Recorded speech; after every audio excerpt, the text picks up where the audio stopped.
A queda do ciclo. Laurentus. Com a manifestação do Avatara, mais conhecido pelo nome de Bhagavad Jesus Krishna, Bhagavad em sânscrito, quer dizer, bem-aventurado, nome este muito semelhante ao de Jesus Cristo, embora que tal manifestação tivesse lugar 3.500 anos antes da do segundo, já o mesmo dizia ao seu discípulo Arjuna, todas as vezes, ó filho de Bharata, que Dharma, a lei justa, declina e a Dharma, o contrário, se levanta, eu me manifesto para a salvação dos bons e destruição dos maus, um julgamento cíclico, portanto. Para o restabelecimento da lei, eu nasço em cada yuga, idade, ciclo, etc. Assim também, Gotama, o Buda, 645 anos antes de Cristo, e meu espírito pairará sobre a terra, esperando pela minha volta.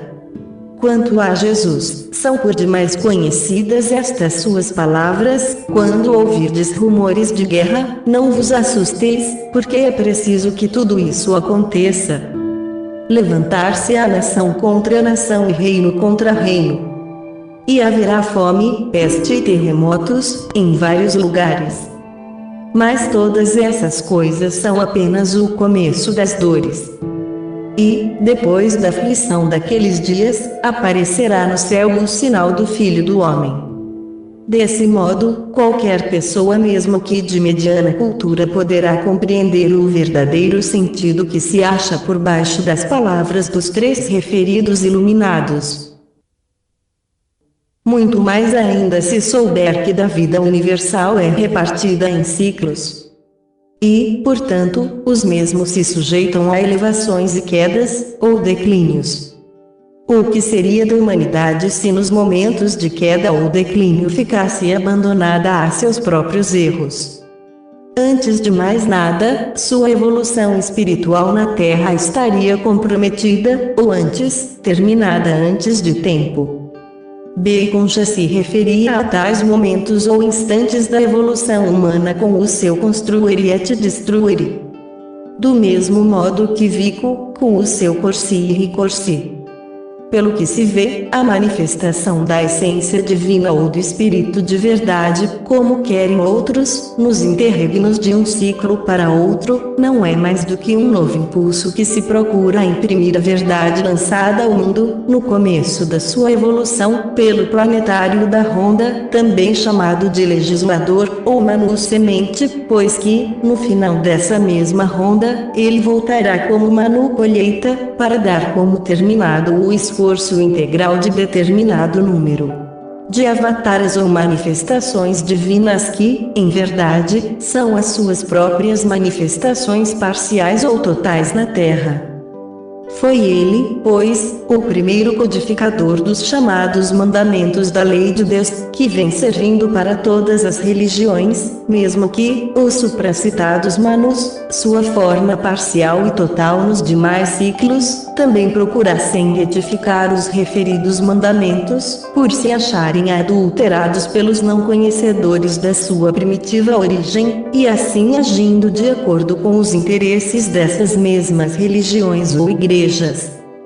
Em jurisprudência, eles recebem o nome de o Código de Manu, quando devia ser de Manu, pois que este termo não se aplica a ninguém, mas à função ou hierarquia daquele que representa o guia, o chefe de determinado clã, família, etc.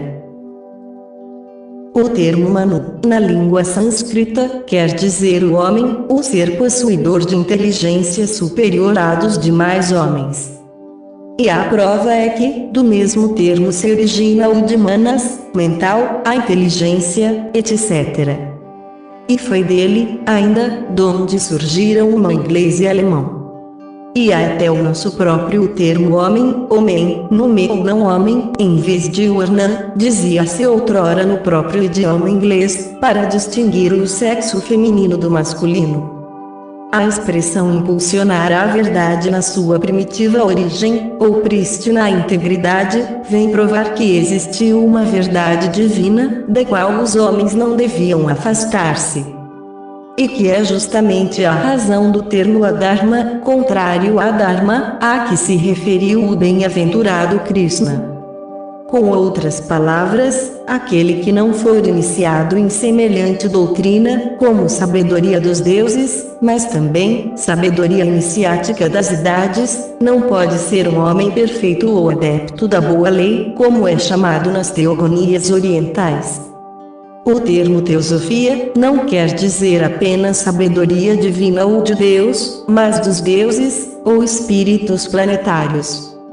Sim, porque foi através dos mesmos, em número de 7, também chamados de Elohim, como plural de Eloah ou Deus, de Anshoans, arcanjos, ou anjos de presença diante do trono, através dos quais foi levada a efeito a obra da criação do mundo e dos seres que nele habitam, e a prova está em que a própria divindade, depois de semelhante obra muitos preferem dizer Avatar, mas o fato é que o mais próprio é Avatara.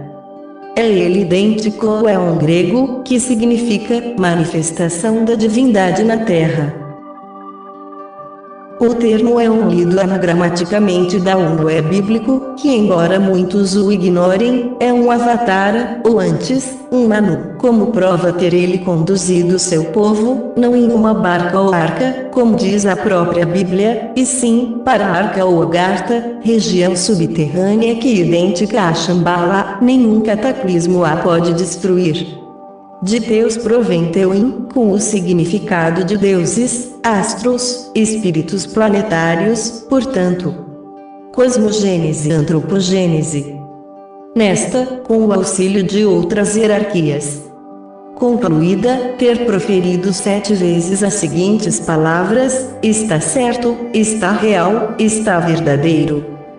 Assim, enquanto os 7 filhos ou autogerados, como os chama o mais antigo livro do mundo, que é o livro de Dizian, Dizim, Jin ou Rina, realizam a obra da criação do mundo e dos seres que nele habitam, o Pai, o Uno Trino, donde os 7 surgiram, rivalida com aquelas palavras repetidas 7 vezes, semelhante esforço ou trabalho saído da sua própria vontade, pelos mesmos 7 posto em atividade. Através da sabedoria divina. Daí, vontade, sabedoria e atividade, que representam as 3 manifestações divinas, mas também os 3 mundos através dos quais elas mantêm o perfeito equilíbrio das coisas. No cristianismo, a Trindade divina, o Pai, Filho e Espírito Santo. Na mitologia grega, as 3 normas ou parcas. Finalmente, as 3 forças, centrífuga, centrípeta e equilibrante. E assim por diante. Voltando ao fenômeno dos ciclos, vide nossa obra Ocultismo e Teosofia, acontece, ainda, que cada um dos referidos ciclos em que é repartida a vida universal, é dirigido por determinado signo. Exemplo, o de Krishna, para não ir muito mais longe, foi feito sob os auspícios de Ares, o cordeiro, o qual no próprio homem se localiza na cabeça, o de Gotama, o Buda, sob o do javali, segundo o zodíaco hindu e que no ocidental é equivalente a Capricórnio. Quando se diz que Buda morreu de indigestão de carne de porco, e que serve de ridículo aos de outras religiões, como intolerantes e desrespeitosos para com as crenças alheias, justamente por não serem iniciados nos grandes mistérios, pelo fato do mesmo ser ter dado sabedoria demais ao mundo, o que também está incluído nas palavras do Cristo, quando diz: não atireis pérolas aos porcos, margaritas ante porcos. Quanto ao signo na manifestação do mesmo Jesus, foi o de Piscis, como prova ter ele traçado no chão um peixe, quando lhe apresentam a mulher adúltera, dizendo: aquele que estiver isento deste pecado, e não apenas de pecado, como muitos o dizem, que lhe atire a primeira pedra. No homem, o signo de Piscis está situado nos pés, Píspis ou Piscis. A própria conformação dos 2 pés é idêntica à maneira de se grafar o referido signo. E quanto ao Avatara futuro, ou do começo do século XXI, vide a obra antes citada, é o de Aquários. donde as teogonias orientais o chamarem de Apavanadeva, com o significado de avatar aquático. Esse termo sânscrito, fomos o primeiro a desdobrá-lo do seguinte modo: apas, água, lua, van, como bija do Tativapas, equivalente também a Vahan, com o significado de veículo. E Deva o Deus. Nesse caso, o veículo de Deus manifestado nas águas, desde que se as conceba como águas do Arracha médio ou segundo trono, Logos, etc, etc. Como se sabe, nossa obra tendo a sua origem na ilha de Itaparica, nome tupi, que quer dizer anteparas de pedras, também indica que a mesma ilha outra coisa não representa, senão um aquário repleto de peixes.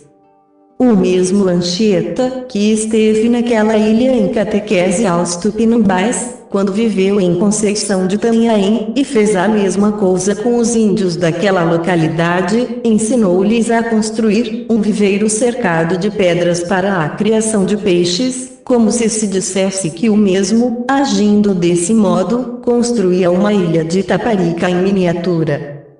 E todas essas coisas dissemos, para chegarmos novamente ao ponto onde nos encontrávamos, ou seja aquele que diz respeito a um ciclo nos seus últimos estertores, e outro que dará início a uma nova era para o mundo. Donde, nosso próprio lema, spes messes in semine.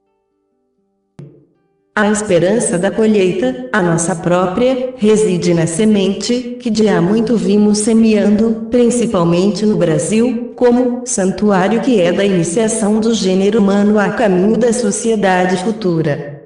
E finalmente no mundo inteiro.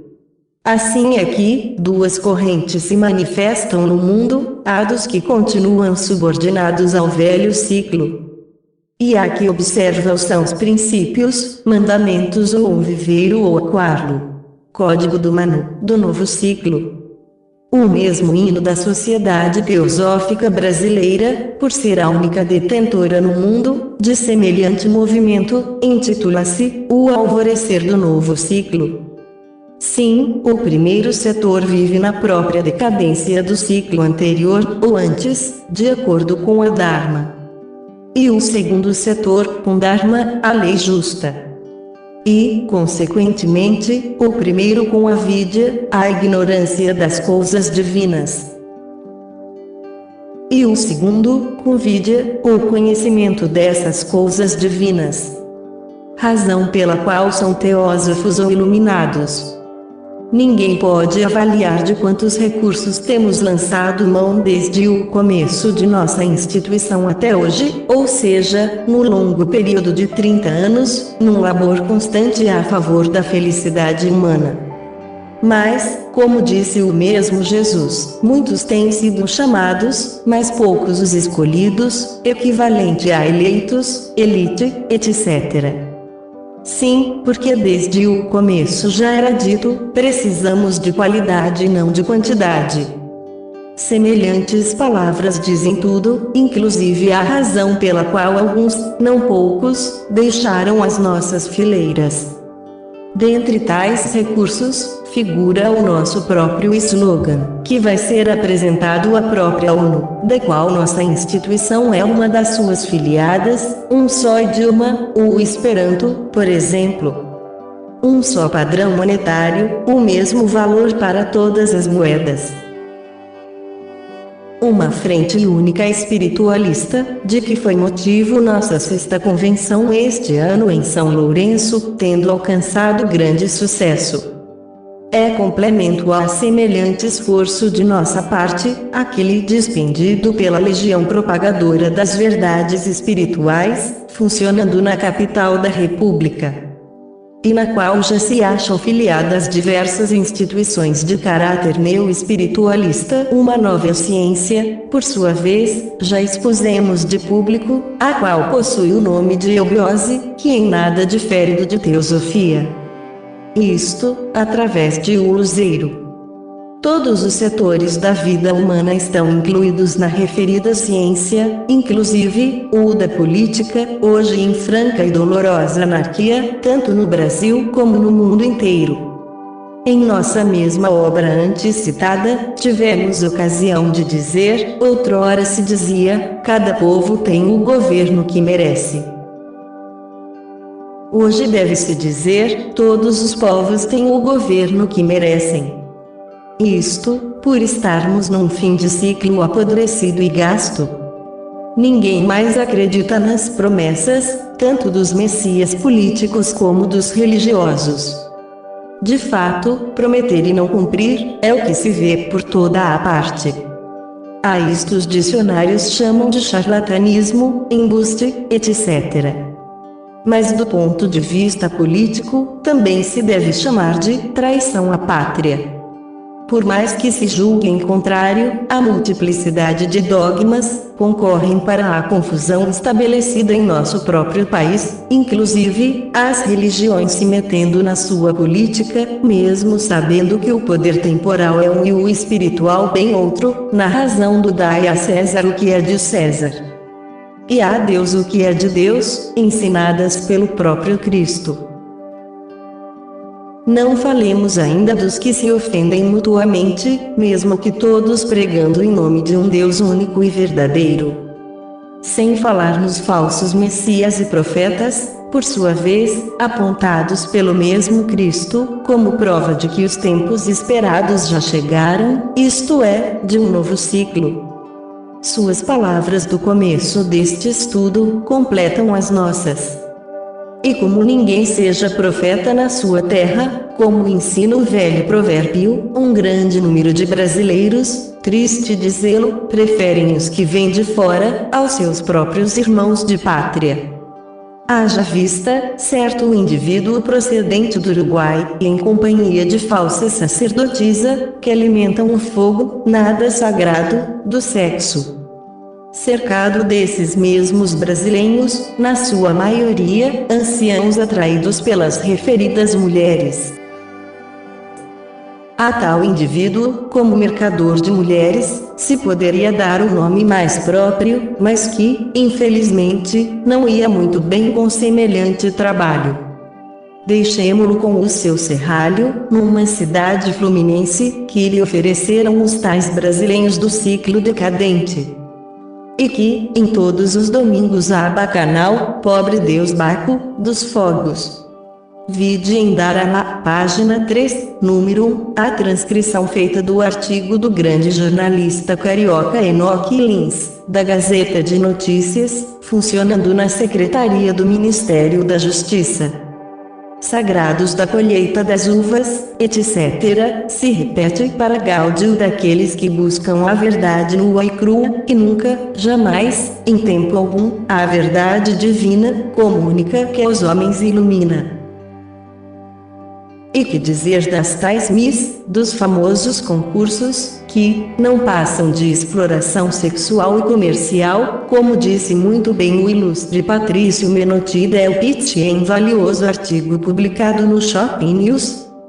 O nudismo hoje em voga, até em revistas e jornais de pouco critério, em nada desmerece aquele outro da serpente negra paradisíaca, ou do mal, pois que a branca é a do bem, pouco importa que as religiões desconheçam a alegoria da árvore da ciência do bem e do mal, muito bem expresso no próprio nome pagão de uma infeliz Elvira, inimiga e concorrente daquela outra que tem fogo até no nome.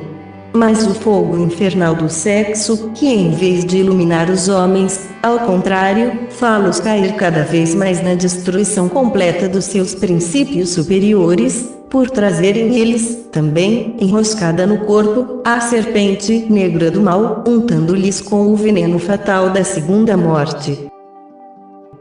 Para todas essas diabruras desse fim de ciclo apodrecido e gasto, não há como dizer, ipse venena bibas. Sunt mal que libas. Moças infelizes, sim, as tais Miss, que se prestam a semelhantes concursos, sem falar em certas damas da alta sociedade, as primeiras, prejudicando o seu próprio futuro, ao quererem um dia manter o fogo espiritual de uma lareira. Pai e mãe, tendo em redor a prole. Noites de alegria. Noites que compensam um dia de angústias e dores, ao lado dos filhos. Enquanto as segundas, a lareira desfeita com a mentira dos trapos e das joias sem valor, que só servem para aguçar o apetite dos que nada possuem na vida, pois como já dissemos certa vez, num artigo intitulado Criminalidade, a ostentação do luxo, o desperdício do dinheiro, concorrem para que os deserdados da sorte, principalmente, as jovens, procurem um método mais fácil de arranjar todas essas coisas, o da prostituição. De fato, a sociedade é responsável pelos crimes que se pratica, tanto à luz do dia, como da noite. Luz esta, que representa a das trevas, como símbolo da humana cegueira. Para terminar, se Diógenes novamente ao mundo viesse com a sua lanterna, pouco importa que lhe alcunhassem de o cínico, se era ele um iniciado, um adepto, um homem perfeito, procurando com a luz daquela mesma lanterna um homem, sim, mas que quisesse ser seu discípulo, e não encontrando ninguém, a não ser um imperador que se antepunha ao sol que iluminava os seus dias, e a quem respondeu de acordo com a sua oferta. Continuaria procurando um homem ou mulher, como quem procura agulha em palheiro. É bem verdade que encontraria alguns, bem poucos talvez, mas daqueles que representam o ciclo nascente. E ai da humanidade se tais criaturas não existissem. Honra a todos eles. Diógenes não era mais do que, dizemos novamente, um adepto ao homem perfeito. E a prova é que o mesmo está figurado no arcano 9 do tarô, pelo nome de ermitão. Assim, o barril onde o mesmo morava, era a sua ermida. A lanterna, seu próprio cérebro, querendo iluminar os dos demais, por serem mais jovens ou ainda imperfeitos. Desse modo, o homem que ele procurava com a sua lanterna, repetimos, outro não era, senão, um discípulo para com ele se igualar em iluminação ou conhecimento das coisas divinas. Duvidamos, entretanto, que Diógenes, se hoje ao mundo voltasse, dirigisse o jacto de sua lanterna sobre nós, pois, como iluminado que era, compreenderia que o sol espiritual que o iluminava, e não o físico, como pensa a maioria, é o mesmo que cinge a fronte de quantos fazem parte de nossas fileiras. Sim, porque a obra em que os mesmos estão empenhados, representa o poder da vontade divina no ciclo presente. Que a paz se faça para todos os seres da terra.